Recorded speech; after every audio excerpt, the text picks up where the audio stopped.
Uno de los pensadores más brillantes y más sombríos del siglo XX es el escritor austríaco Franz Kafka. En una de sus novelas más conocidas, titulada El Proceso, un hombre llamado Joseph K., y probablemente es una alusión al apellido de Kafka, un hombre llamado Joseph K. es arrestado sin saber por qué. A partir de ese momento, el señor K. va pasando de tribunal a tribunal sin saber de qué se le acusa. Nadie le dice qué es lo que ha hecho mal, por lo que él se pone a repasar en su mente las posibles acusaciones que podían tener contra él. ¿Habrá sido por esto? ¿O tal vez porque yo hice aquello? Pero ninguna cosa le parece lo suficientemente mala como para explicar el proceso judicial al que está siendo sometido. Es una experiencia terrible que se va extendiendo por 12 meses, un año completo. Hasta que un día dos guardias llegan a buscarlo, y uno de ellos lo apuñala y muere. Así que la novela termina y ni el señor K ni nosotros sabemos de qué se le acusaba. Esta novela ha sido analizada desde diferentes perspectivas desde que fue publicada por primera vez en alemán en el año 1925. ¿Cuál era la intención del autor detrás de la historia del señor K? Bueno, hay algo que Kafka escribió en uno de sus diarios y que muchos han visto como el tema de la novela. Escuchen esta frase. Decía Kafka: independientemente del sentimiento de culpa, el estado en el que nos encontramos es pecaminoso. ¿Escucharon eso?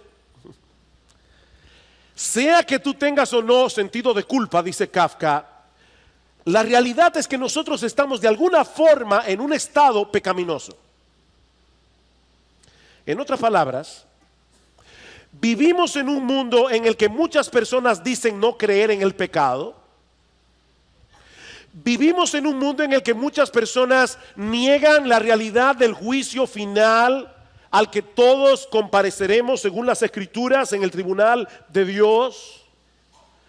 Pero aún así tenemos la sensación de que estamos sucios. Aún así tenemos la sensación de que hay algo que no anda bien en nosotros. Podemos tratar de esconder ese sentimiento de muchas maneras, pero eso es algo que está allí todo el tiempo. Porque el Dios que nos creó puso una conciencia en nuestro interior, una conciencia que pasa juicio sobre todas nuestras acciones, sobre todo lo que hacemos. Y lo malo de la conciencia es que su vocabulario es muy limitado. Solo sabe decir bien o mal, correcto o incorrecto. Es como una alarma en el corazón que difícilmente puede ser acallada. Todos tenemos que lidiar con la culpa, pero no todos lo hacen de la misma manera. Y es ahí precisamente, mis hermanos, donde entra en juego el pasaje que vamos a estudiar en esta mañana, los versículos 1 al 23 del capítulo 7 del Evangelio de Marcos. Debo decirles que yo tenía semanas deseando llegar a ese capítulo. Así que hoy me siento realizado. Mis hermanos, este es uno de los capítulos más teológicos, más cruciales del Evangelio de Marcos. Es un capítulo que nos ayuda a entender, a ver en una forma bien clara la diferencia que hay entre el cristianismo y todas las otras formas en que los seres humanos tratan de lidiar con el problema de la culpa. Lean conmigo los versículos 1 al 5 de Marcos 7 para poner esta historia en contexto. Dice: los fariseos y algunos de los escribas que habían venido de Jerusalén se reunieron alrededor de él y vieron que algunos de sus discípulos comían el pan con manos inmundas, es decir, sin lavar. Y ahora Marcos introduce una nota editorial aquí. Porque los fariseos y todos los judíos no comen a menos de que se laven las manos cuidadosamente, observando así la tradición de los ancianos, y cuando vuelven de la plaza no comen a menos de que se laven, y hay muchas otras cosas que han recibido para observarlas, como el lavamiento de los vasos, de los cántaros y de las vasijas de cobre. Entonces los fariseos y los escribas le preguntaron: ¿por qué tus discípulos no andan conforme a la tradición de los ancianos, sino que comen pan con manos inmundas? Debo aclarar, sobre todo para los niños que están aquí, que es bueno lavarse las manos antes de comer. Sobre todo si estamos comiendo alimentos que se toman con la mano, como el pan, por ejemplo. Pero la preocupación de los fariseos en este pasaje no era higiénica. La preocupación de los fariseos en este pasaje era religiosa. Marcos dice en el versículo 3 que todos los judíos se lavaban las manos cuidadosamente antes de comer, y él añade: observando así la tradición de los ancianos. Y luego en el versículo 5 dice que los fariseos acusaron a Jesús de que sus discípulos no andaban conforme a la tradición de los ancianos. ¿De cuáles tradiciones es que el Señor está hablando aquí? Bueno, de los ritos y de las ceremonias que los rabinos, los maestros en Israel, le habían añadido a la ley de Moisés para asegurarse de que la estaban cumpliendo y obedeciendo al pie de la letra. En el Antiguo Testamento Dios había ordenado ciertos ritos de purificación. Ahora, estos ritos eran prácticamente una ayuda visual para que los judíos percibieran la necesidad que ellos tenían de ser limpiados de sus pecados antes de poder comparecer a la presencia de Dios. De manera que estos ritos de purificación no lavaban realmente el pecado, obviamente. Estos ritos de purificación no eran un fin en sí mismos, eran simplemente un recordatorio que apuntaba hacia otra cosa. Estos rituales tenían la intención de preparar al pueblo para la llegada de un Salvador que iba a hacer por ellos lo que ningún jabón del mundo puede hacer, ni ningún ritual religioso tampoco. El problema del hombre es espiritual y por lo tanto requiere de un remedio espiritual. Es por eso que en Deuteronomio capítulo 10 versículo 16, hablando de la circuncisión, algo que se practicaba en el cuerpo, Moisés les dice: no se confundan, lo que ustedes necesitan no es un corte en el cuerpo, lo que ustedes necesitan es una circuncisión del corazón. Esa circuncisión física apunta hacia un remedio más radical, apunta hacia algo que Dios hará en algún momento en vuestros corazones. Y en Jeremías capítulo 2 versículo 22 lo dice en una forma mucho más impactante: aunque te laves con lejía y amontones jabón sobre ti, la mancha de tu pecado permanecerá delante de mí, dice Jehová el Señor. El lavado del cuerpo no puede quitar las manchas del alma. Pero los líderes religiosos de Israel perdieron de vista el significado verdadero de estos rituales y llegaron a pensar que por el mero hecho de practicarlos, eso los ayudaría a ganar el favor de Dios. Estos hombres llegaron a ser los máximos exponentes del legalismo en los días del Señor Jesucristo. ¿Y qué es el legalismo? Bueno, básicamente es tratar de ganar el favor de Dios a través de nuestra obediencia a un conjunto de rituales, de leyes y de normas. Mientras el Evangelio nos mueve hacia la obediencia por el hecho de haber sido aceptados por Dios de pura gracia por medio de la fe en el Señor Jesucristo, el legalismo nos dice que nosotros debemos obedecer para ser aceptados. ¿Ven la diferencia? En el Evangelio somos aceptados por fe y eso nos mueve a la obediencia. El legalista te dice: no, debes obedecer para ser aceptado. Y por supuesto, cuando uno piensa que puede ganarse el favor de Dios a través de la obediencia, muy probablemente hay dos cosas que van a suceder. La primera es que le vamos a añadir nuevas leyes a la ley de Dios, porque queremos estar seguros de que estamos haciendo las cosas exactamente como debemos hacerlas. En otras palabras, estamos ponchando los botones correctos para que salga el resultado correcto. Eso era lo que habían hecho los escribas y los fariseos. Ellos reinterpretaban y reinterpretaban los mandamientos de Dios y finalmente colocaban sus propias aplicaciones e interpretaciones de la ley al mismo nivel de la ley. ¿Oyeron eso? Ellos elevaban sus propias interpretaciones y aplicaciones de la ley al mismo nivel de la ley, y de ese modo llegaron a desarrollar una superestructura de regulaciones que vino a ser sumamente opresiva para el pueblo de Israel. Y mis hermanos, no piensen ni por un momento que nosotros no podemos caer en esa misma trampa en el día de hoy. Por ejemplo, yo creo que la Biblia enseña que nosotros debemos apartar este día para darle descanso a nuestros cuerpos y para tener comunión con el Señor, como no podemos hacerlo en el resto de la semana por las ocupaciones que tenemos. Ahora, lo que eso significa en la práctica, eso puede variar de un creyente a otro. Tal vez alguien decida tomar una buena siesta después de comida para poder descansar, mientras que a otro le conviene irse a caminar un rato para poder oxigenar el cerebro y estar bien despierto en el culto de la tarde.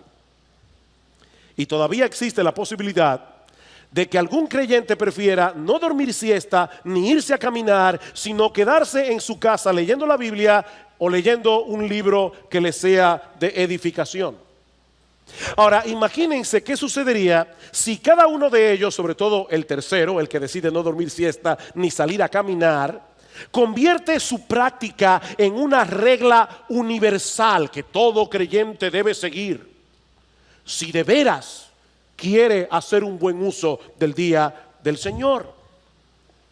Bueno, eso fue precisamente lo que hicieron los líderes religiosos de Israel.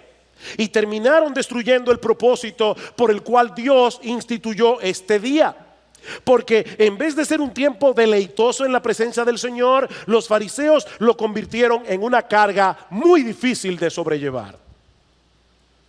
Así que lo primero que va a suceder es que vamos a añadir nuevas leyes y regulaciones cuando somos legalistas, cuando creemos que vamos a ganar el favor de Dios a través de nuestra obediencia. Lo segundo es que tarde o temprano nuestras reglas y regulaciones van a llegar a ser más importantes que los mandamientos de Dios.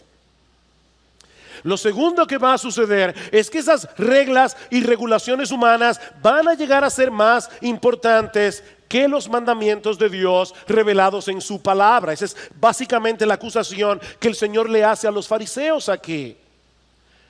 Los legalistas anulan la palabra de Dios para seguir sus tradiciones. Vean el versículo 6. Y él les dijo: bien profetizó Isaías de vosotros, hipócritas, como está escrito: este pueblo con los labios me honra, pero su corazón está muy lejos de mí. Mas en vano me rinden culto, enseñando como doctrinas preceptos de hombres. Dejando el mandamiento de Dios, os aferráis a la tradición de los hombres. Mis hermanos, ¿quién es el único que sabe cuál es la forma correcta de adorar a Dios? Obviamente Dios.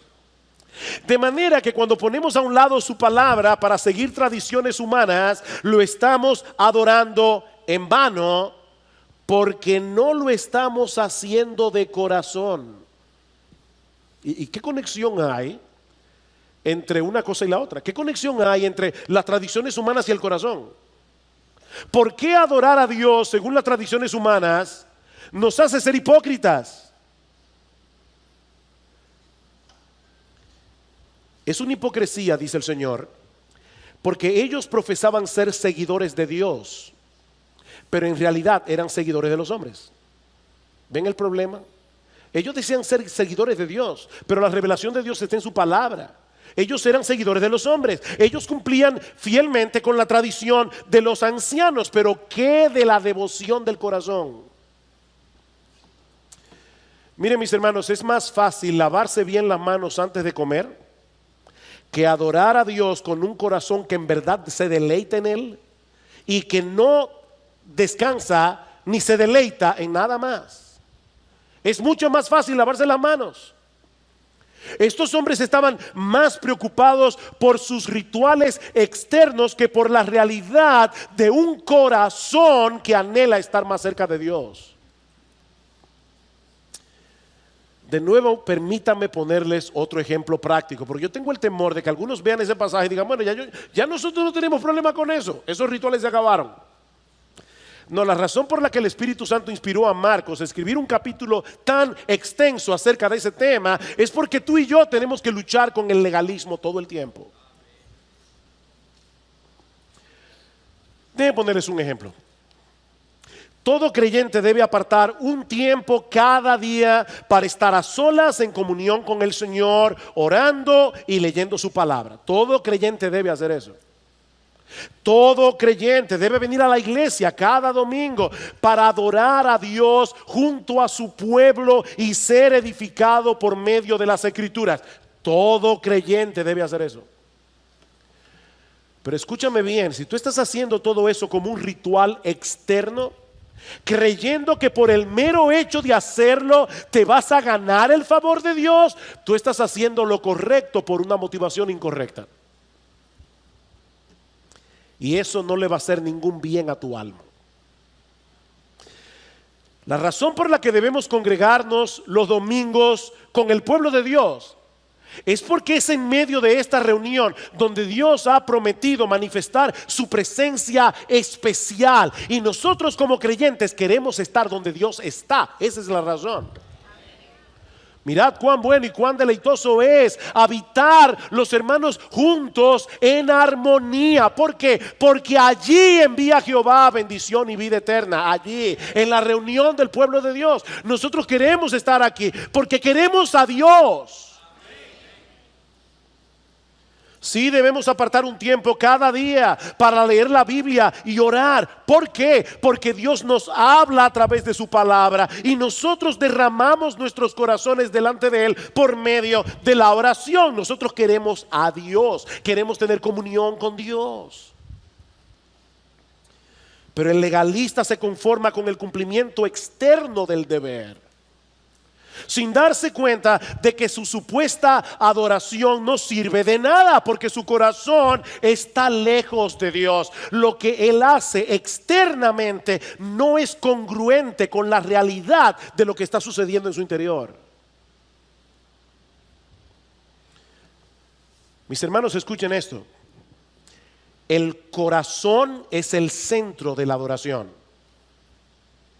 El corazón es el centro de la adoración. No importa lo que hagas externamente, si tu corazón no está involucrado, tú no lo estás.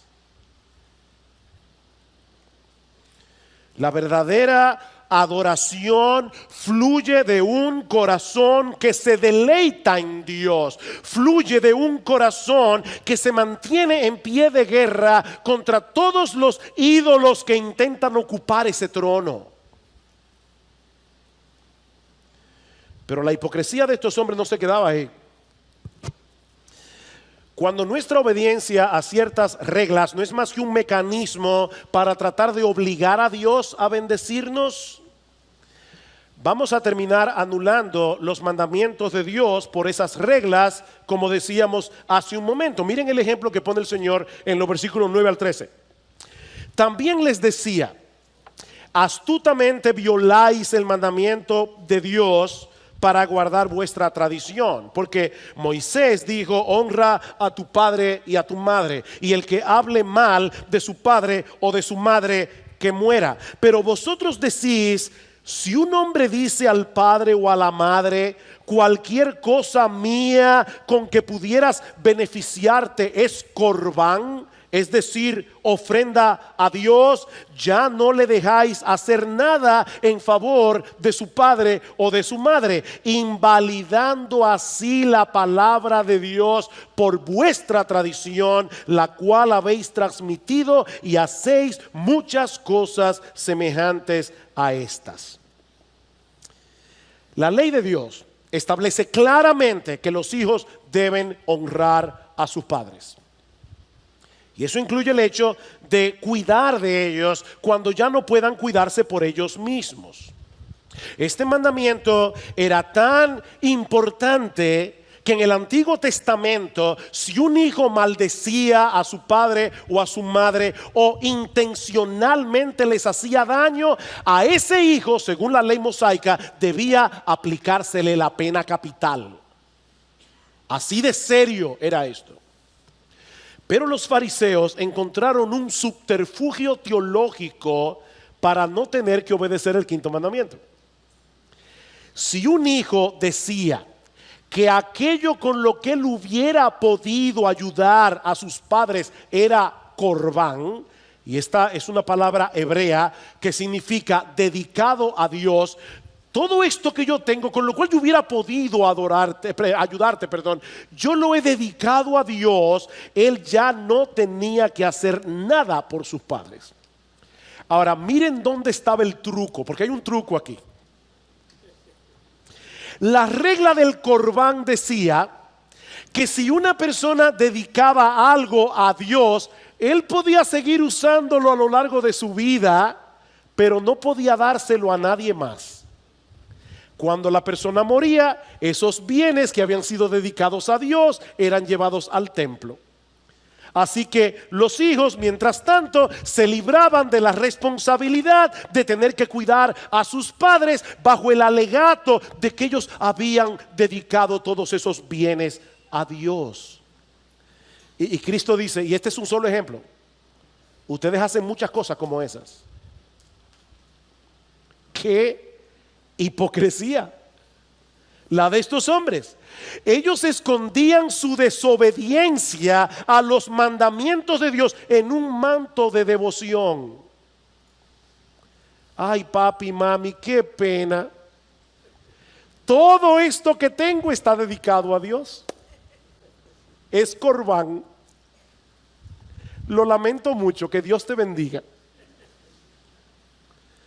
Increíble.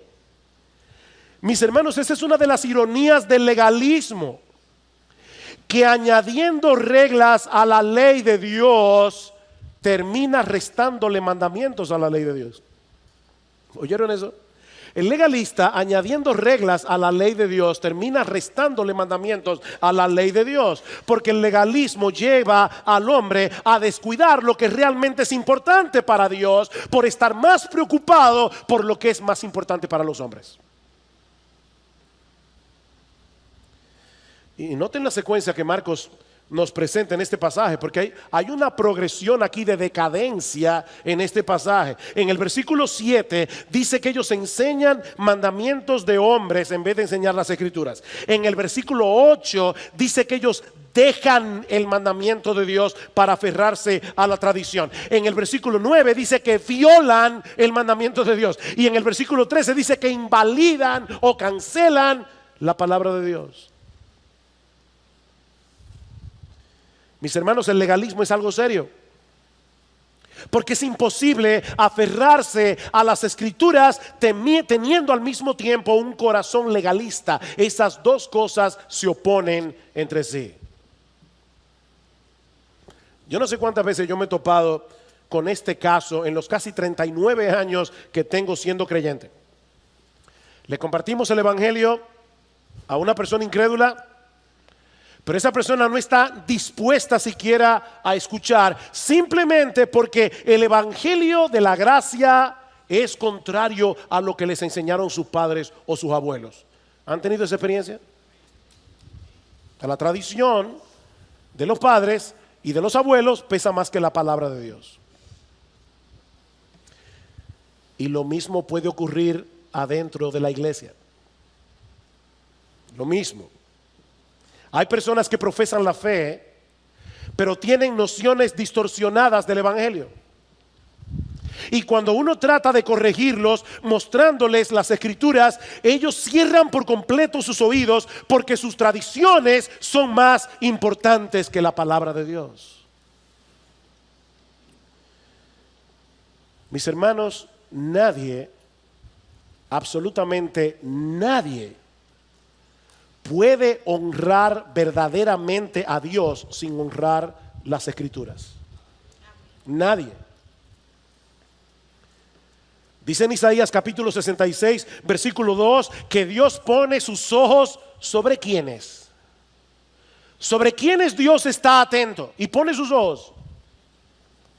Sobre aquellos que son humildes de espíritu y que tiemblan ante su palabra. Humildes de espíritu y tiemblan ante su palabra. Es con ellos y solo con ellos que Dios tiene una relación de intimidad. Así que, hermanos, el legalismo es un cáncer. El legalismo es un enemigo, el legalismo es un monstruo contra el cual tenemos que luchar. Porque los legalistas terminan anulando la palabra de Dios por seguir tradiciones humanas. Pero hay algo más que este texto nos enseña. Y es que los legalistas también tienen el problema de que tratan de una forma completamente inadecuada el verdadero problema del corazón humano. Los legalistas tratan de una forma completamente inadecuada el verdadero problema del corazón humano. Vean una vez más, versículo 14.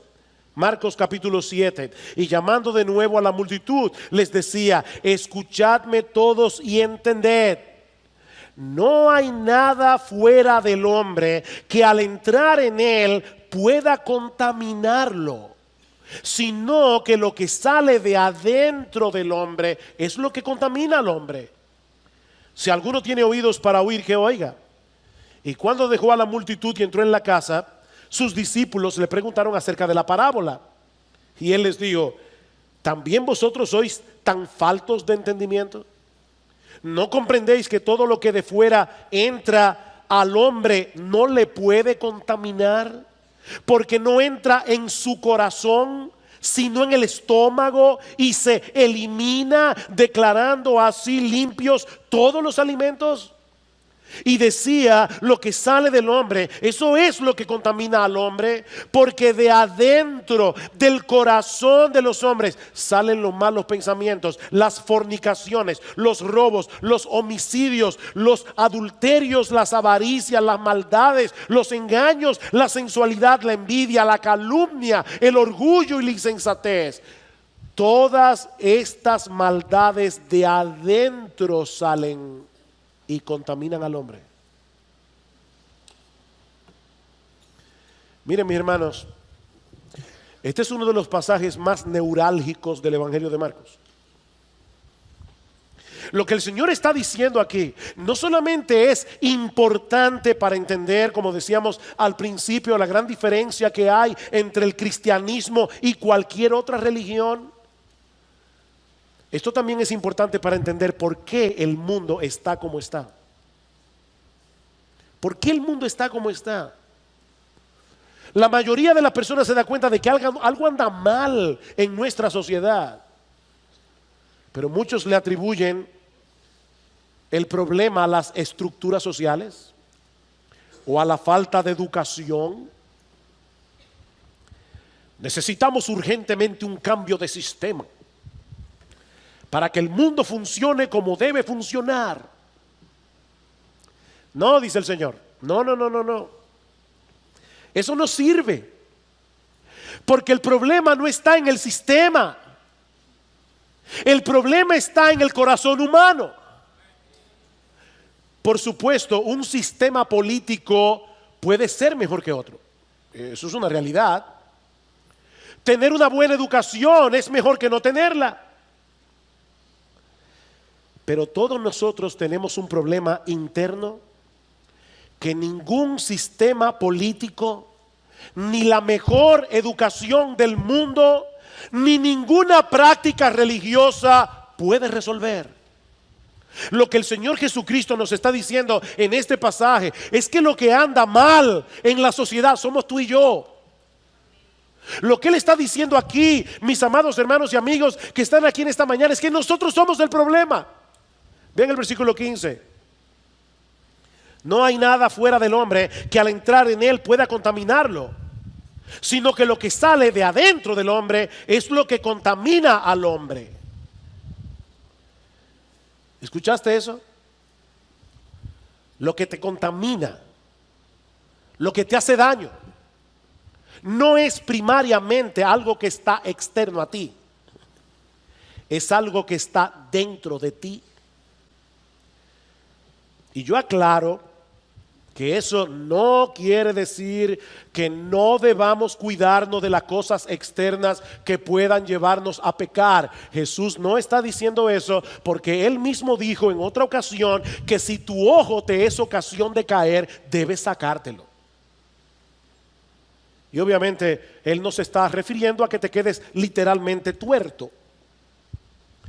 Lo que Jesús está diciendo aquí es que debes tomar decisiones radicales para no poner delante de ti ninguna cosa que pueda moverte hacia el pecado. Pero la razón por la que las cosas externas tienen esa influencia sobre ti y sobre mí es porque la corrupción ya está en nuestro corazón. Eso es lo que dice en los versículos 20 en adelante.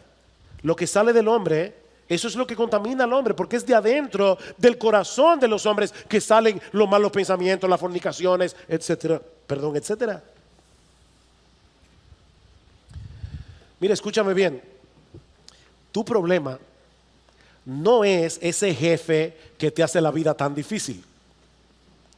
Tu problema no es ese conductor que maneja en vía contraria y por momentos te dan deseos de ir manejando una patana para quitarlo de en medio. No, tu problema es que tú tienes un corazón homicida. Y yo también. Ese es nuestro problema.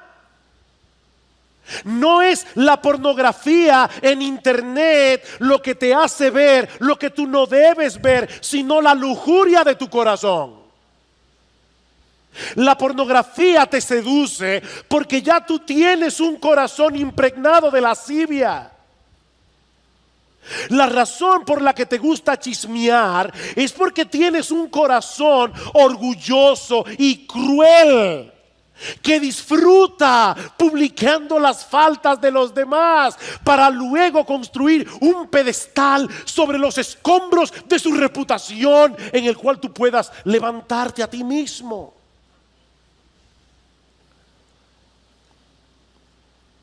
Nuestro corazón es orgulloso, nuestro corazón es insensato, nuestro corazón es egoísta, nuestro corazón es codicioso.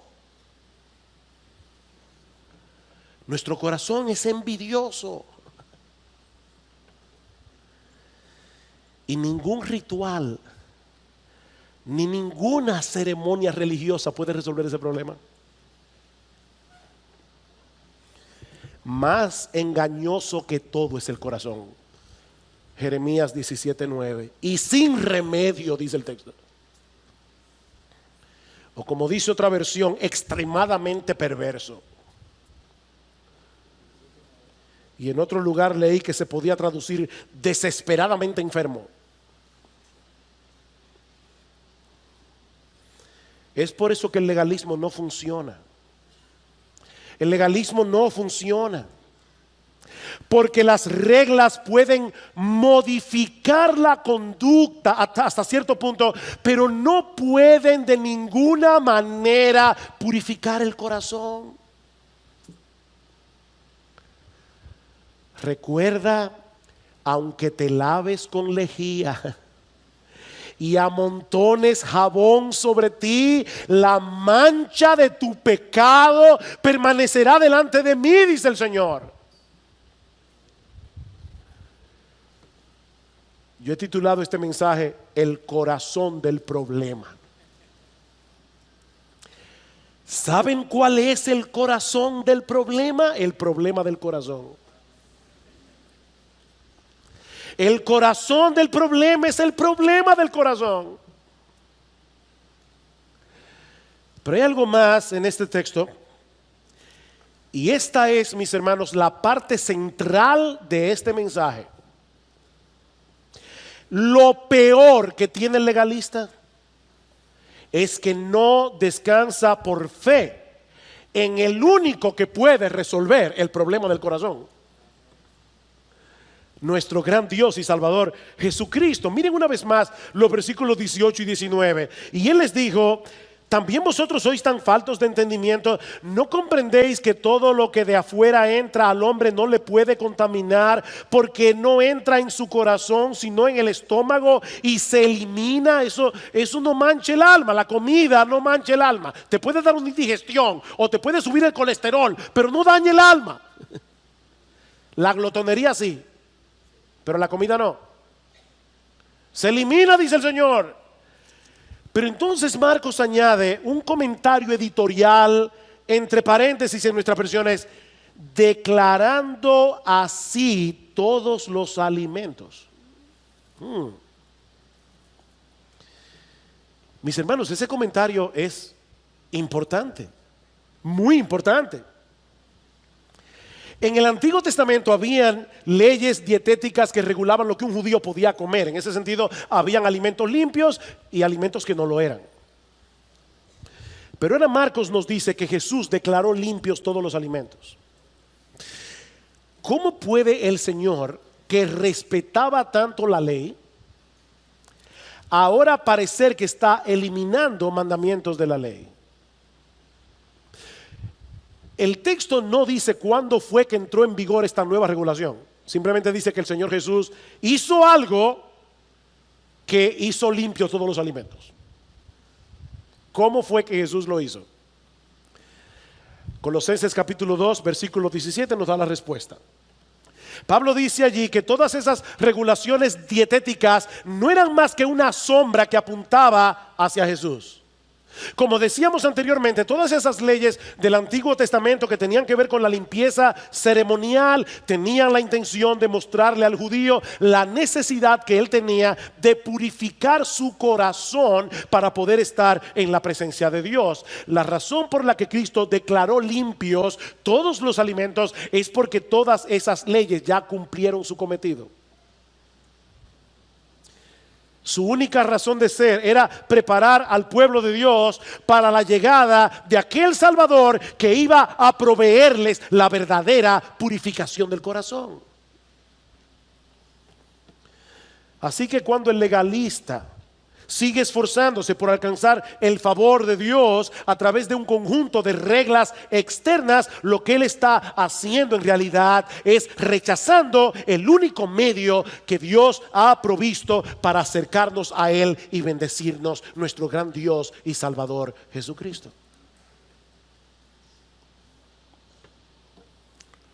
Hay un pasaje del Antiguo Testamento que presenta esta enseñanza de una forma increíblemente impactante. No tienen que buscarlo, pero se encuentra en el capítulo 3 del profeta Zacarías. Y es un pasaje lleno de simbolismo que comienza con una visión que el profeta tiene viendo a un sumo sacerdote llamado Josué en el templo de Jerusalén delante del ángel del Señor.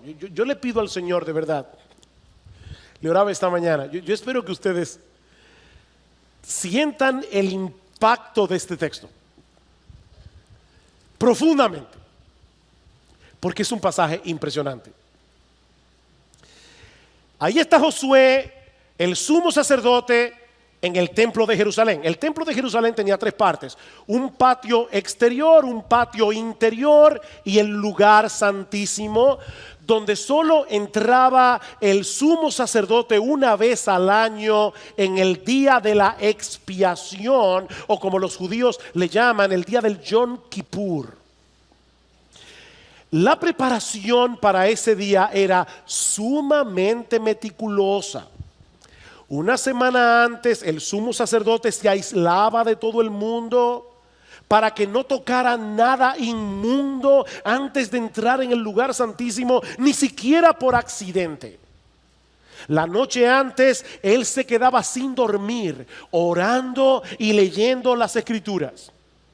Finalmente llegaba el día del Yom Kippur y el sumo sacerdote se lavaba de pies a cabeza muy meticulosamente y luego se vestía de lino blanco, completamente puro. Entraba en el lugar santísimo y presentaba un animal sacrificado como expiación por sus propios pecados. Salía del lugar santísimo, volvía a bañarse otra vez y le ponían otra túnica de lino completamente limpia. Entraba de nuevo al lugar santísimo con un animal sacrificado para expiar los pecados de los sacerdotes. Salía del lugar santísimo otra vez, se bañaba de nuevo, le ponían otra túnica de lino y ahora él presentaba un animal por expiación del pecado de todo el pueblo. Estos datos son importantes para entender lo chocante que tuvo que haber sido la visión que recibió Zacarías.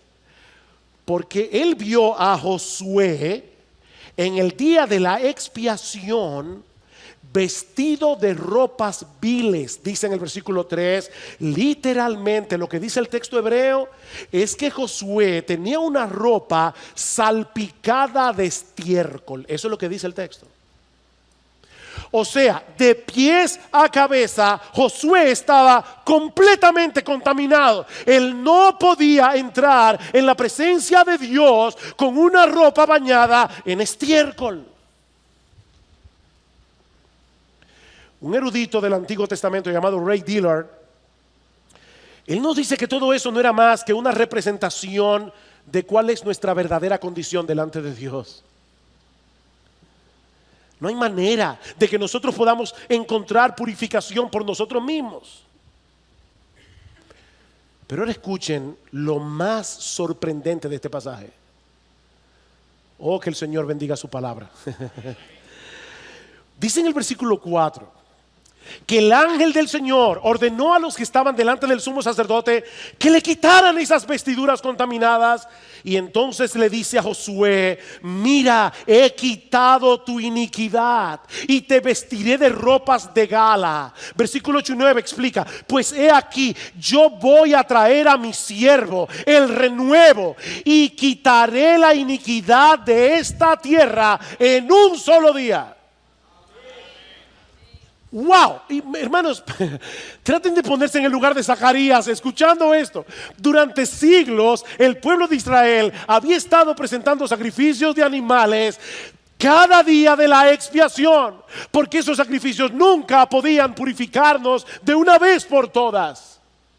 Y ahora Dios está diciendo que iba a llegar un día en que ya no sería necesario hacer más sacrificios, porque Él borraría por completo toda iniquidad. ¿Cómo puede ser eso posible?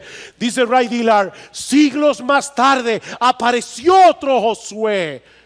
Una nota aquí: Josué es el nombre hebreo que en griego es Jesús. Josué en hebreo, Joshua en arameo, Jesús en griego. El nombre de Jesús apareció otro Josué, y ese Josué llevó a cabo un proceso completamente a la inversa. Él fue desnudado de sus ropas de gala para ser vestido con nuestros pecados, al asumir nuestra culpa en la cruz del Calvario, para que todos los que creen en Él sean vestidos de lino fino, limpio y resplandeciente, como dice en Apocalipsis capítulo 19. Al que no conoció pecado, por nosotros a Él Dios lo hizo pecado, para que tú y yo podamos ser justicia de Dios en Él. Aleluya, glorias sean dadas a nuestro bendito Señor y Salvador. Esto es increíble, hermanos. Dice en Hebreos capítulo 10 que los sacerdotes tenían que presentar sacrificios una y otra vez, los mismos sacrificios que nunca pueden quitar los pecados. Pero Cristo, con una sola ofrenda, hizo perfectos para siempre a los santificados. Eso es lo que el legalista no entiende. Oh, mis hermanos, es extremadamente importante que nos prediquemos este mensaje del Evangelio cada día. Y nos recordemos a nosotros mismos que nuestra aceptación delante de Dios depende enteramente de lo que Él hizo a nuestro favor a través de la vida y la muerte de nuestro Señor Jesucristo. ¿Saben por qué? Porque todos nosotros somos legalistas en recuperación. Somos legalistas en recuperación. Léete Efesios capítulo 6. ¿Qué es la armadura del creyente? ¿Qué es la armadura del creyente? Es el Evangelio. Esa es nuestra protección. Mis hermanos, cuando nos convertimos al Señor, se instaló en nuestros corazones el sistema operativo de la gracia. Ahora entendemos que la salvación es un regalo gratuito que Dios nos concede únicamente por causa de Cristo. El problema es que el pecado todavía mora en nosotros como una especie de virus cibernético que intenta corromper el sistema operativo de la gracia para llevarnos de nuevo al sistema operativo de las obras. Y cuando eso ocurre, el monstruo del legalismo vuelve a levantar su horrible cabeza, obstaculizando en nosotros el proceso de santificación por el cual estamos siendo cada vez más transformados a la imagen de nuestro Señor Jesucristo. El legalismo nos vuelve inseguros y sorprendentemente también nos vuelve orgullosos. El legalismo nos hace ser hipercríticos. El legalismo nos lleva a ser arrogantes, mientras tratamos por todos los medios posibles de reafirmar nuestra identidad a través de lo que hacemos o de lo que dejamos de hacer. El legalismo nos aleja de Jesús, porque nos lleva a olvidar lo que Él ya hizo a nuestro favor en la cruz del Calvario, porque el legalismo nos lleva a olvidar que separados de Él nada podemos hacer. Mantente en guardia, mi hermano, en contra del legalismo, haciendo uso del único armamento con el que nosotros contamos para defendernos de ese mal: el Evangelio glorioso de nuestro gran Dios y Salvador Jesucristo. Predícate el Evangelio. Recuérdate que tu aceptación delante de Dios ya no depende de ti. Y si tú estás aquí sin Cristo, haciendo el esfuerzo de purificar el corazón por ti mismo, mi amigo, yo te invito en esta mañana a que reconozcas tu impotencia y que confíes únicamente en ese bendito Salvador que entregó su vida por nosotros en la cruz del Calvario. Es la sangre de Jesús la que nos limpia de todo pecado. Esa mancha del corazón no desaparecerá de allí, no importa lo que hagas, hasta que vengas a Jesús en arrepentimiento y fe. No sigas tratando de hacer lo que solo Dios puede hacer a través de la persona y la obra de Cristo, porque su gracia está disponible para todos nosotros hoy por medio de la fe.